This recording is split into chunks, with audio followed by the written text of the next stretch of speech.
Grow Garden 2 is here, and the whole stealing gimmick is fine, but who really steals? I steal. But who else? Stealing is not good. I steal. To influence the new gens not to steal, I will make Grow a Garden without stealing. Will it take more time than it should? Short answer, yes. Before making the game, I had to plan it out. When making the plan, I realized the game was too big to make for my attention span, but I started on it anyways. I started on the elevator script, so players can be teleported into the game. What game? Almost forgot to explain the game. You will go with a group of friends and grow plants in the day and kill enemies at night. So your goal is to survive as many days as you can. This video will be separated into parts. In this part, psych! I'm not going to tell the video. Watch it yourself. What I was talking about? Elevators. Yeah, I didn't know how to make those. So with some research, I did it.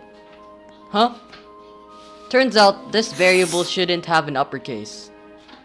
It works now. The following day, I had to make a haiku for school. Editor's note, it's actually haiku, not a haiku. I think. Haiku? Haiku. The next day I did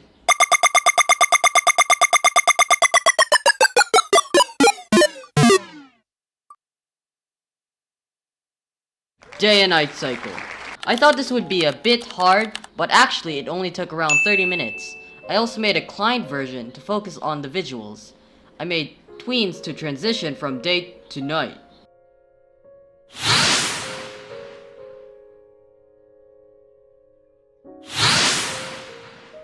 It was very smooth at the end. That sums up the whole day and night cycle. You will probably forget that exists by the end of the video. I started to work on the client side of the farm. First, I had to make the plot.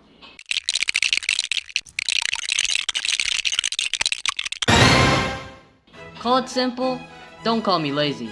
Then, I added the proximity prompt via local script, so I wouldn't lag the server. I had bugs, but I fixed them. For the plants, I made the plant class. In the plant object, it needs a model. So what will be the first plant in the game? Drumroll please. Drumroll please. The mushroom. Arguably the best plant in Grow Garden 1 and 2. So it deserves to be the first plant. For the model, unlike Grow Garden 2, I decided to make the mushroom head with cylinders. So with more scripting, I was able to make the plant spawn on the plot or plant bed. Wait, spawn? It's supposed to grow. It's a plant. So I decided to code the growing function. Wait, why I'm floating? So with the power of editing, I'm not floating anymore. Pause. Before we continue, I would like you to read the description. You would not regret it. So I started to work on the harvest script. It was hard. I learned self equals nil does nothing. So a quick research, I found the answer. I also found out that the grow loop still happens after deleting/harvesting the plant. One solution is to make the loop part of the object, so the growing loop would be deleted when the object is deleted. It worked, but the proximity prompt wasn't working.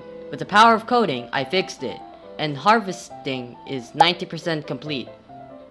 So I decided that whenever you harvest the mushroom, you would get a mini mushroom. I also made a tree that you can infinitely get leaves from. So that's all for part 1. By the way, this took around 14 days to make. Anyways, see you in the next one. Don't forget to go down to the description, like and subscribe, share with a friend. Bye.